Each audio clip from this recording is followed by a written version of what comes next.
and welcome to the Deschutes Public Library online programming. I'm Laurel Wetzendorf, part of the Community Relations team, and today's presentation is Fire Lookouts of Oregon with Portland author Cheryl Hill. Cheryl Hill is a native Oregonian, photographer, hiker, lookout enthusiast, and lifelong history buff. She works as a librarian in a public library, and in her free time she volunteers with the Forest Service and several nonprofits, goes hiking and backpacking, and works towards her goal of visiting every incorporated town and standing lookout in Oregon. She is the author of Mount Hood National Forest and Fire Lookouts of Oregon from Arcadia Publishing. Cheryl, thank you so much for sharing about our lookouts. Thanks, Laurel. I'm happy to be here. I'll start off by telling you a little bit about myself. I have always loved history. I grew up in Oregon City, the end of the Oregon Trail, and grew up playing the Oregon Trail computer game. And when there was the Oregon Trail celebration in 1993, my mom is a history buff and she got really involved with that, and I got involved. So I just grew up in a history-loving family, and that has continued into adulthood. I did not always love hiking, but did grow to learn to love it as an adult. And as I started to explore more in the Mount Hood Forest, once I grew to love hiking again, I was also kind of matching my love of history with my love of hiking. And I realized that a good match with the outdoors history, and I sent a proposal to Arcadia Publishing in 2012 for a book on the history of the Mount Hood National Forest, and they accepted that proposal, and my book came out in 2014. So this is doing research for my book, my cat helping me as I do the layouts on my floor. She thought she was being very helpful there. And there's the book that came out in 2014. I spent 2 full days scanning photos at the Mount Hood National Forest headquarters in Sandy for this book, and scanned, oh, I don't know, 400, 500 photos. It took me 2 full days of scanning, which was a lot of fun. Going through all those photos was great fun for me. For my next book, I sent another proposal to Arcadia for a history of fire lookouts in Oregon. And this one required me to visit Forest Service offices all around the state to get a look at their history collections and their photo collections. This is the Deschutes Forest Service office there. And it goes scrapbooks like this, this is actually pretty organized. Sometimes photos were just loose in boxes and unfolded, and sometimes they were this. Also visited Seattle Archives, the National Archives location in Seattle, and went through archival boxes like this, which as a librarian and history lover, I found this really fun and fascinating. But when I showed this picture to my sister, who's not as in stuff as I am, she thought it looked like a terrible way to end an afternoon, but I had a blast. So my Lookouts of Oregon book came out in 2016. So the history of lookouts starts with the Big Burn, and it happened in 1910 when strong winds, dry conditions whipped a catastrophic wildfire. It had just been an especially hot, dry summer, and numerous smaller fires merged together that month and created one massive fire. It burned 3 acres across 10 national forests, mostly in Idaho and Montana, but a bit into Washington, British Columbia too. This photo shows the Coeur d'Alene National Forest in Idaho after. So if you can imagine 3 million acres like this. If you're interested in reading more about Timothy Egan, a really book called The Big Burn. It's a very fascinating look into that fire in the early days of the Forest Service. And American Experience also adapted that episode as well. If you're looking for a more bite-sized look in that. So the Forest Service was only 5 years old at that fire. National forests were very different places back then. There were very few roads and trails and not that many personnel.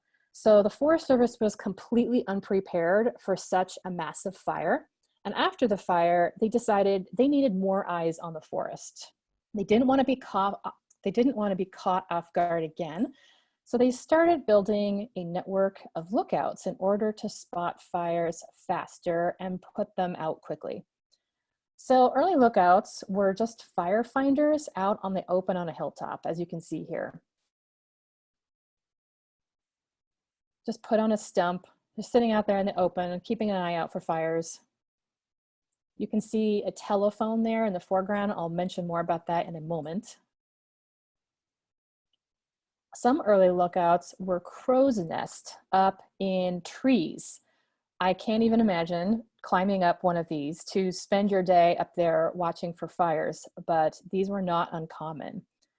This one here was actually in the town of Sisters. I believe that was about 100 feet tall, and someone had to climb up there and hang out up there to keep an eye out for fires. This here is Chinnadeer Mountain. That's Mount Hood in the background. So you can see they would often just be sleeping in a tent. They'd have a camp up there, they'd have their firefinder, and it was pretty primitive conditions. You can see on the left side of the photo, there's a telephone wire heading down into the forest. And that's actually phone line. So before portable radios were invented, the Forest Service strung hundreds of miles of phone line through the forest, connecting lookouts to ranger stations and guard stations. That's how they communicated. And if you ever hike through the forest, you might see these old ceramic insulators tacked to trees. Those are leftovers from the days when all that phone line was strung through the forest. These insulators were used, and you'll still see remnants of those along hiking trails sometimes. This is another early lookout. This is Larch Mountain in the National Forest above the Columbia River Gorge. Some of these lookouts took unusual shape. This is two side-by-side trees, and they created this unusual platform spanning the top of those two trees and the staircase going up. And this is a spiral ladder going up on the Brush Mountain lookout. I think this photo is from 1916. This is the Rogue River Siskiyou National Forest. And Dan Peterson was the first lookout here and built the ladder 104 feet up the tree trunk. He would sit on the highest peg while drilling the hole for the next one up. He did not use a safety harness. This was, before safety stuff was in place. But after he built the ladder, he found that climbing was too slow. So he rigged up a sort of elevator consisting of a cable and two buckets, one of which was filled with rocks to counterbalance his weight. So yeah, these guys had nerves of steel for sure.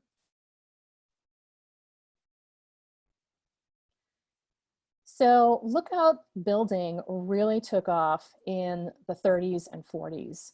The Civilian Conservation Corps helped build many of them.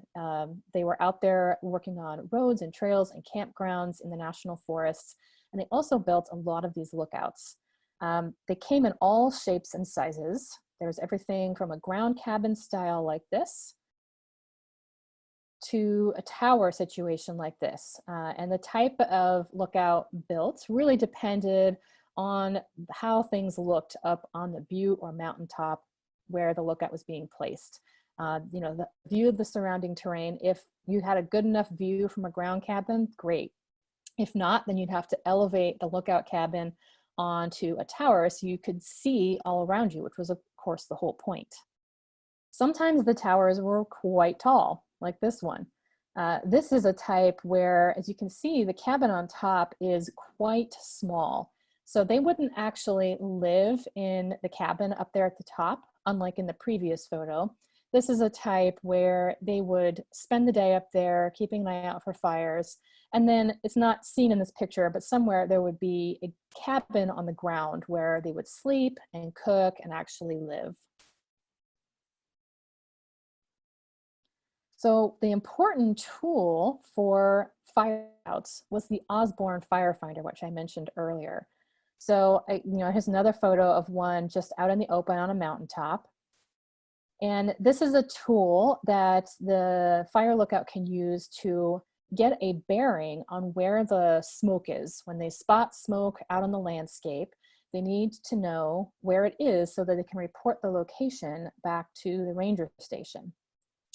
The Osborne firefinder was invented by a Forest Service employee named William Osborne in 1915. And its design actually hasn't changed that much since then. It was such a good design that it's pretty similar to how it was when it was invented over 100 years ago. This firefinder here is the old one that's at the Squaw Peak Lookout, which I'll mention again a little bit later. And they would have a map in the center there. That circle is a map, and their mountaintop is in the exact center of that map. And of course, then all the surrounding features they could see on the map, and then that would help them along with using the instrument to get an azimuth reading so that they could report the exact location back to the ranger station. And they could also use triangulation if other lookouts nearby also had an eye on the smoke, and then they could use triangulation to get an even more exact reading on where that smoke was.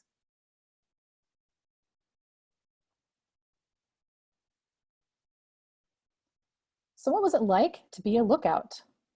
Well, they actually had many duties. When people think of being a lookout, they think, you're lazing around, you're sitting around with not a whole lot to do, watching for smoke, reading a lot of books.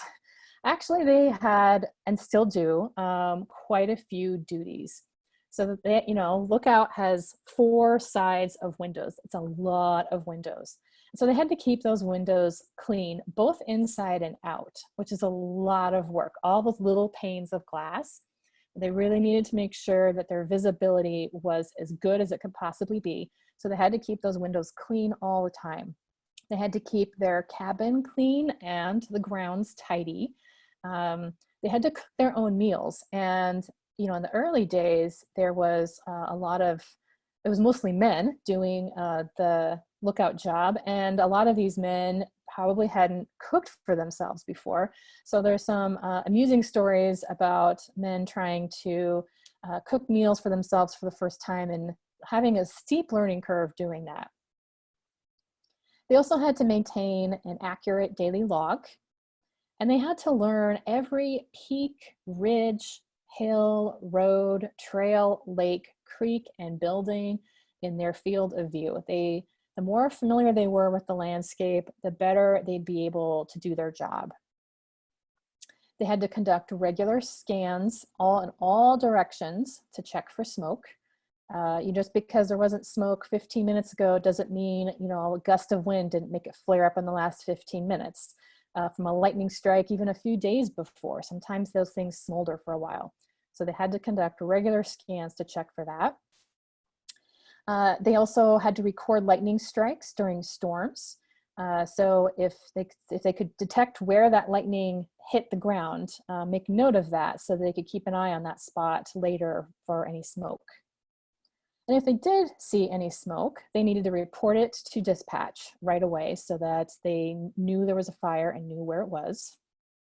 And that phone line I mentioned earlier, all that phone line through the forest, when trees fall or branches fall, if it falls on the phone line and disrupts the phone line, then lookouts often had to go out and repair it if that happened. They also had to haul water. There's no water on mountaintops unless you have a snow patch or something. So they would have to hike to the nearest spring or lake or creek and haul their water back. And if any of you are hikers or backpackers, you know how heavy water is.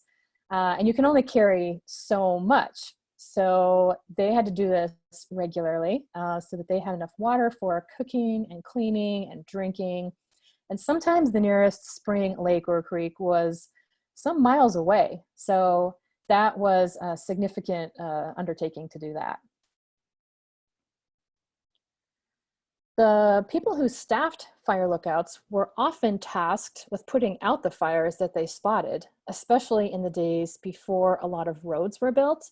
They were the ones who could get to it fastest and put it out. And in 1935, the Forest Service adopted the 10 a.m. policy, which dictated that every fire should be suppressed by 10 a.m. the day following its initial report.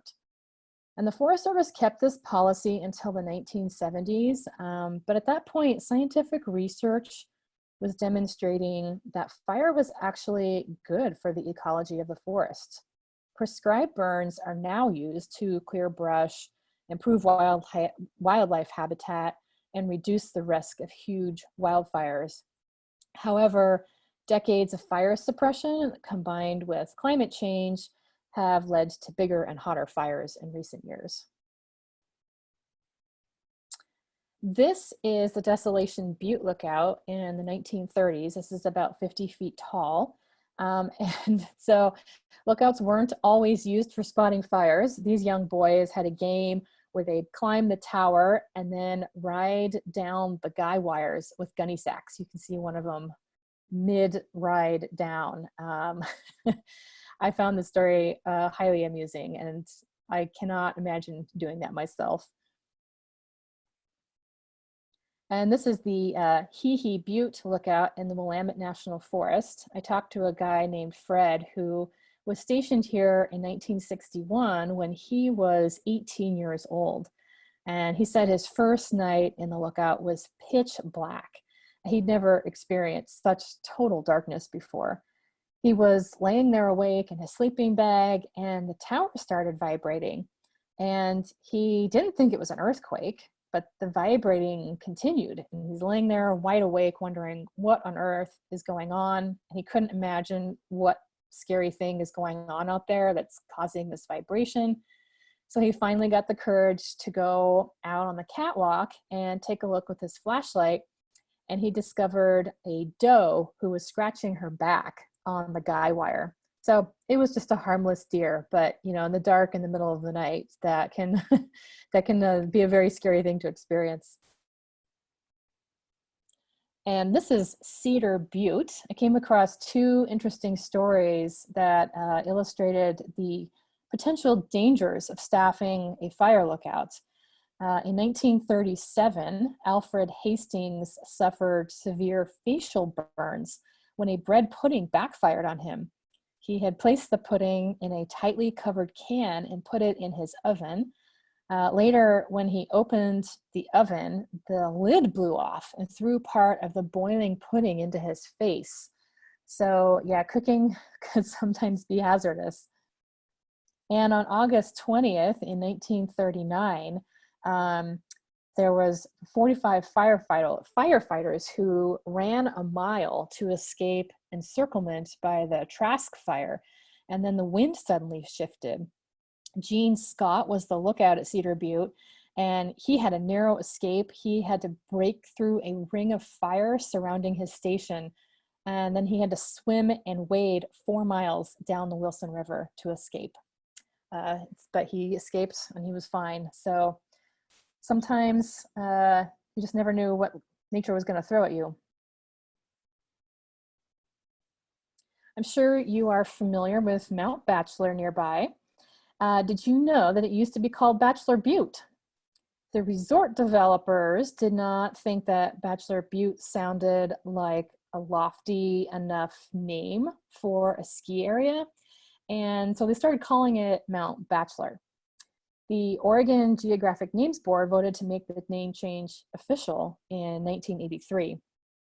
Long before it was a ski area, it had a lookout, as you can see here. This is the first one that was built up there in 1921. And 10 years later, it was replaced with a different lookout, which was abandoned in the late 1930s.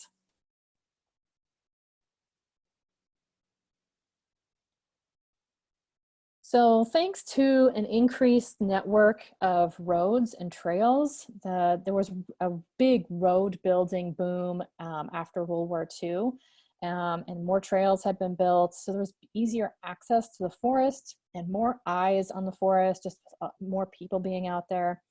Plus, there was an increased use of air surveillance. So many lookouts started getting removed in the 1950s. And ironically, many of them were removed by burning them down. This is Mary's Peak near Corvallis. This was burned. This is Fuji Mountain. Burned this one too. If you ever hike to any of these old lookout sites and you see like pieces of melted glass on the ground, that probably means that the lookout that once stood there was burned and all that glass melted into those little pieces that still are there today. In recent years, cameras have been installed at some former lookout sites and then monitored remotely. This is somewhat controversial as to whether or not this is more effective than having a human actually stationed on the mountaintop. Even though total fire suppression is recognized as a problem, we still need to know about fires when they start. So along with air surveillance, many lookouts around the West are still staffed in the summer. You can see here an advertisement for a lookout. So it is still a job. There's not nearly as many staffed lookouts as there used to be around. Some old lookouts were saved. This is the lookout on Red Mountain, and amazingly, on a trailer, towed it off the mountain and set it up at the Tiller Ranger Station, where you can go and peek in the windows. They've got it up like how it would have looked in the early days. It's pretty cool to see. This was actually threatened by a wildfire a few years ago. They had to wrap this because the fire got close enough. They were worried this old lookout and the ranger station might burn, but it didn't. And some old lookouts were abandoned. They were just left to Mother Nature take it back. This is the Rebel Lookout in the Three Sisters Wilderness, which I visited in July 2017. It was in pretty rough shape, as you can see from this photo, but you could go inside and not risk falling through the floor or anything like that. It actually held up pretty well considering it had received no maintenance in decades. It was just out there exposed to the elements. Ironically enough, a few weeks after I visited this lookout, the Rebel fire started nearby and burned this entire area and burned down the lookout. So it had withstood decades of no maintenance and the elements, but couldn't withstand a wildfire. So you may remember how bad the 2017 fire season was. And this was a lookout that was a victim to that, which is often the case for abandoned lookouts. If they get in the path of a wildfire, they're not going to survive. Some lookouts have become rentals, and that's a very cool repurposing of lookouts that either aren't used anymore or like this one is Warner Mountain, and it's still used in the summer. It's still staffed in the summer, but in the winter time, it can be rented, and you can snowshoe or ski or snowmobile up to the lookout, and you can stay there.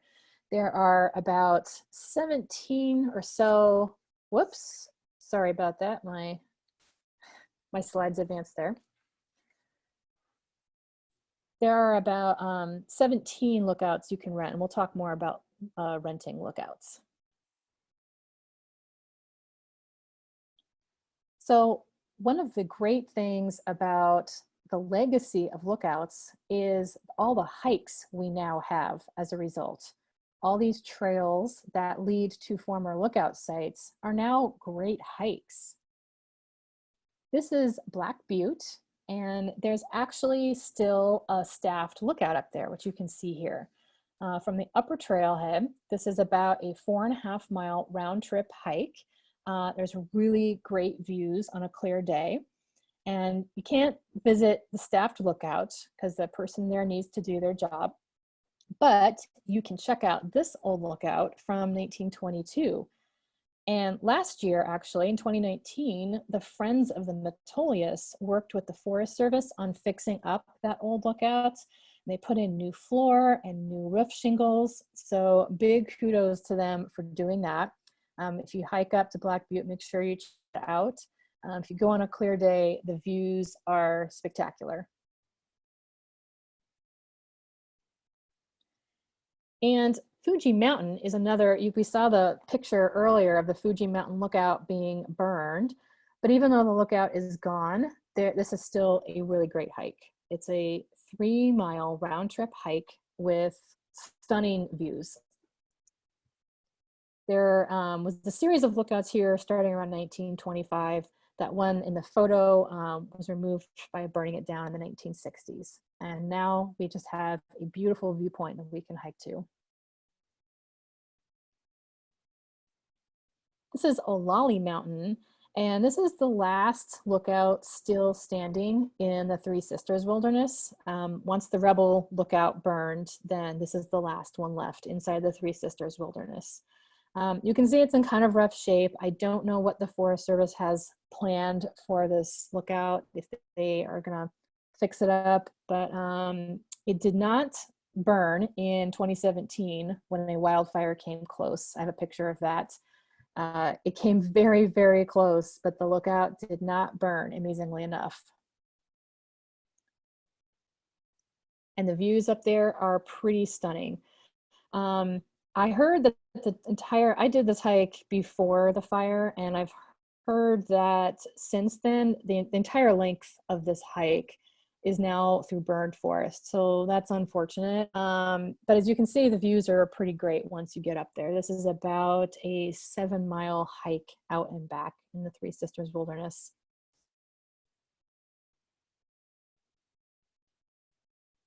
So I get a lot of questions about renting lookouts. This is really, really popular. A lot of the lookouts in Oregon and around the West have become rentals, and it's become very popular and hard to get a rental. There, like I said before, there's approximately 17 or so. The number changes as some lookouts are abandoned or they become damaged and need repairs that just don't happen for a while. But the benefits of renting a lookout are great. The stargazing is my favorite part of renting a lookout. You're out there in the middle of nowhere. The light pollution is very, very low, and the stargazing is just amazing. Especially if you can go when there's a new moon and it's not a full moon, and there's so not a lot of light pollution, and then you can see even more stars. This is the Snow Camp lookout in the Rogue River Siskiyou National Forest, and this lookout was actually rebuilt. It burned in the 2002 fire that burned so much of the Kalmiopsis wilderness down there, and it's such a huge, huge fire. And the Snow Camp lookout had been a rental, but it burned down in the fire. However, a bunch of enthusiasts got together, they raised money and partnered with the Forest Service, and they were able to rebuild a lookout up there. So a lookout success story for sure. And another great part about renting lookouts is the sunsets and sunrises. They can be really, really amazing. You can also watch thunderstorms if you happen to get one. Last year in Montana, I was in a lookout where we watched a thunderstorm traveling down the length of the Bitterroots, and that was amazing to watch. You could see the lightning bolts, and the sun was actually setting behind the storm at the time. So you had the sunset going on, and then the lightning bolts as well. It was amazingly dramatic. So you can't see that kind of thing when you're down in the trees. This is Gold Butte in the Willamette National Forest. That is Mount Jefferson in the background. This lookout actually was in really bad shape. Carpenter ants had gotten into it, and it was just in really bad shape. But volunteers with the Sand Mountain Society, which is a nonprofit, they got this thing fixed up over several years. And I think it was in 2007, it reopened, and it was lovingly recreated. It's in really great shape. And it's one of my favorite lookouts to rent. And you can rent this one in the summer. So if you want to rent a lookout, it's really important to do your research. Read all the info provided by recreation.gov, which is the site where you actually make the reservations, and read all the information provided by the Forest Service on their website as well. You can also call the Forest Service and ask them if you have any questions. Read other people's reports and blog posts. And the reason it's important to do your research is so that you know what you're getting into in terms of not only the amenities, but also the road access. Some of the worst forest roads I have driven on, and I have driven on many, have been to lookouts. Sometimes they just don't get maintained, or they just, you know, the Forest Service just can't keep on top of the maintenance. And so the road access can be pretty horrible. Sometimes these roads are really not suitable for low clearance cars. And that's not always mentioned in the material before you make the reservation. So that's why it's important to do your research. Also know like how steep the stairs are, how tall the tower is. If you have a fear of heights, you might not want to rent a tower. You might want to rent one of the ground cabins. So that's why it's important to kind of know beforehand before you make your reservation. You'll need to reserve 6 months in advance. Planning ahead is really important just because these are so popular. If you want a reservation that starts on August 25th, you'll need to reserve on February 25th. And you may have to try several times, and you may have to have some backup dates. And actually these days it's getting to the point where you take any date you can get, and not the date you want, but the date that is available. Sometimes that means snagging a cancellation, which I've heard of a lot of people with more flexible schedules who are able to snag cancellations.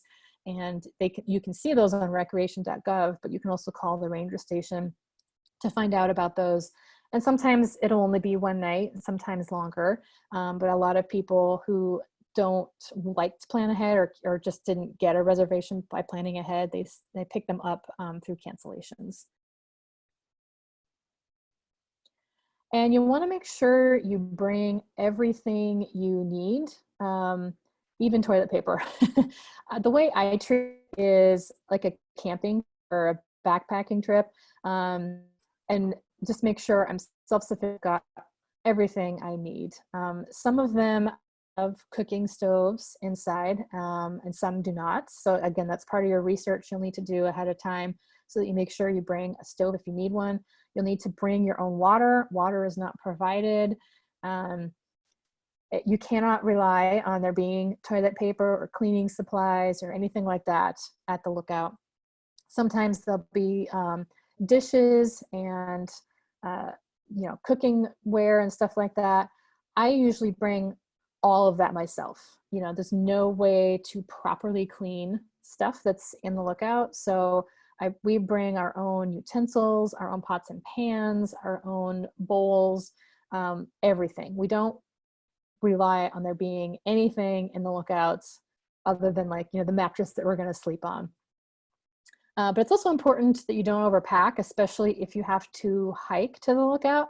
That Gold Butte that I mentioned earlier, it's you have to park and walk up the rest of the road and then walk up a steep trail. So you have to kind of treat it like a backpacking trip. And these wheelbarrows here were there the first time we rented the lookout. And I actually, if you ever get to a lookout and there's wheelbarrows, don't bother. We pushed these wheelbarrows up the road, and the wheelbarrows were so heavy. We would have just been better off carrying the stuff. The wheelbarrows were just more trouble than they were worth. And this was actually the very first time we rented a lookout ever, so we kind of didn't really know. And now we know what to bring, what not to bring. If you actually visit my website, I kind of have a list of tips and things to think about for when you're packing to stay at a lookout.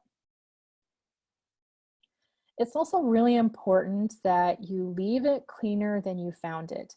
It's not a hotel, and there is no room service. There's no maids that come and clean after you leave before the next renters arrive.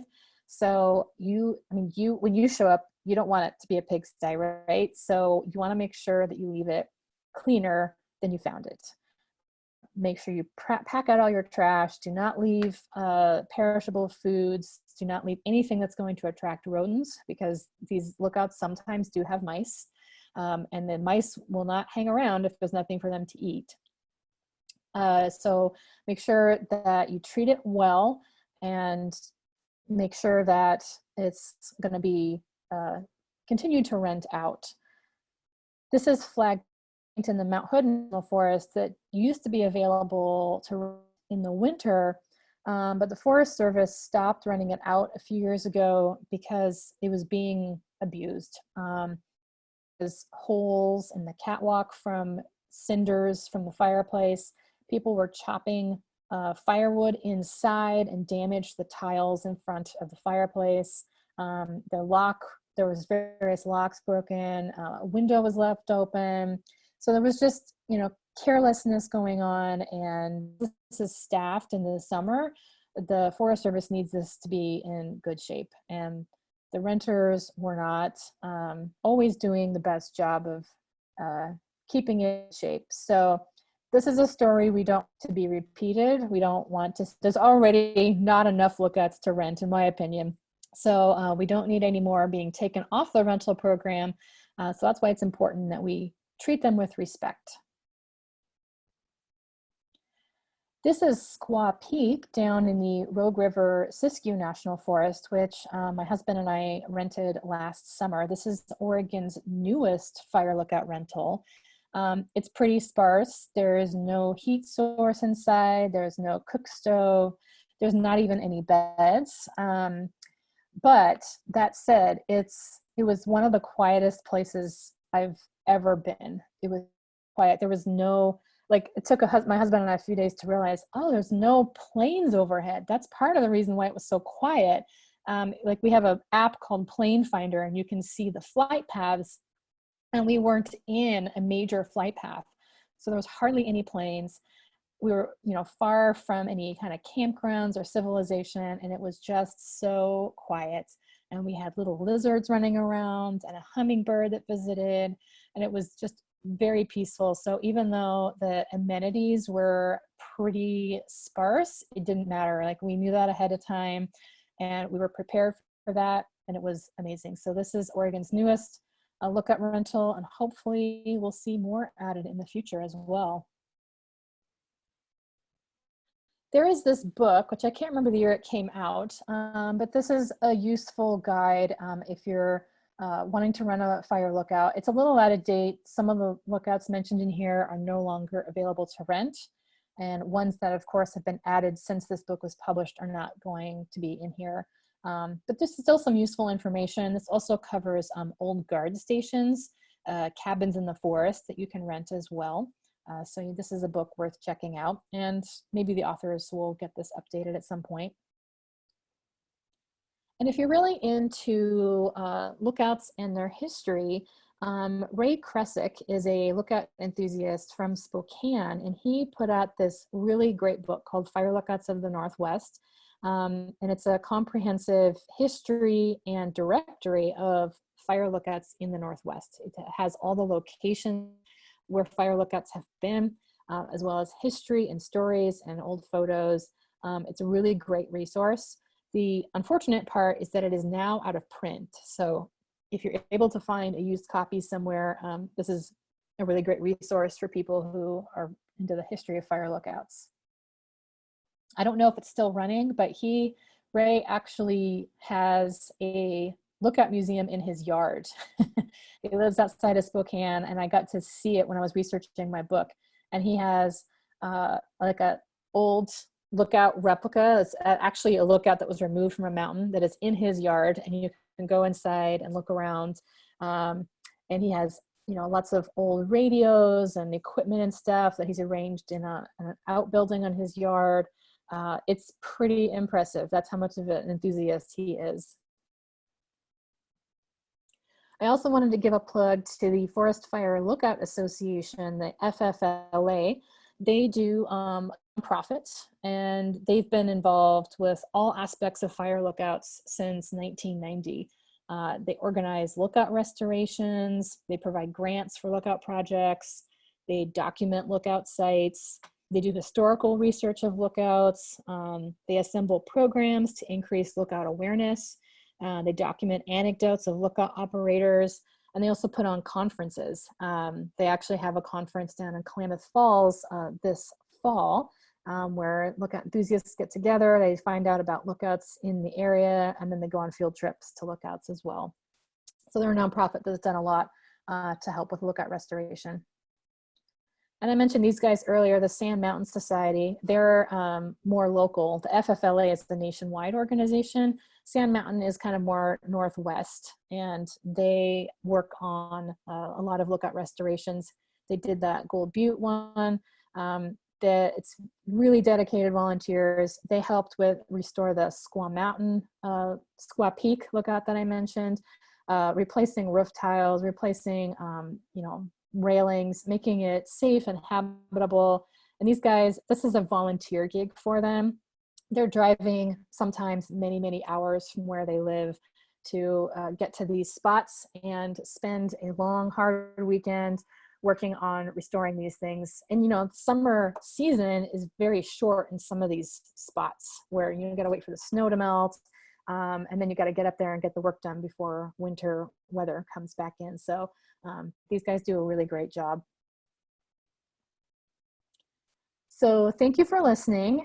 You can find out more about me and my books at cherylhill.net. My books are also available for sale from Amazon and from Powell's. Thank you so much, Cheryl. Now I finally know what all those ceramic insulators I see on the trail are. So, and a bunch more. So thanks for joining us and sharing your knowledge. Thank you, Laura. I was glad to be here.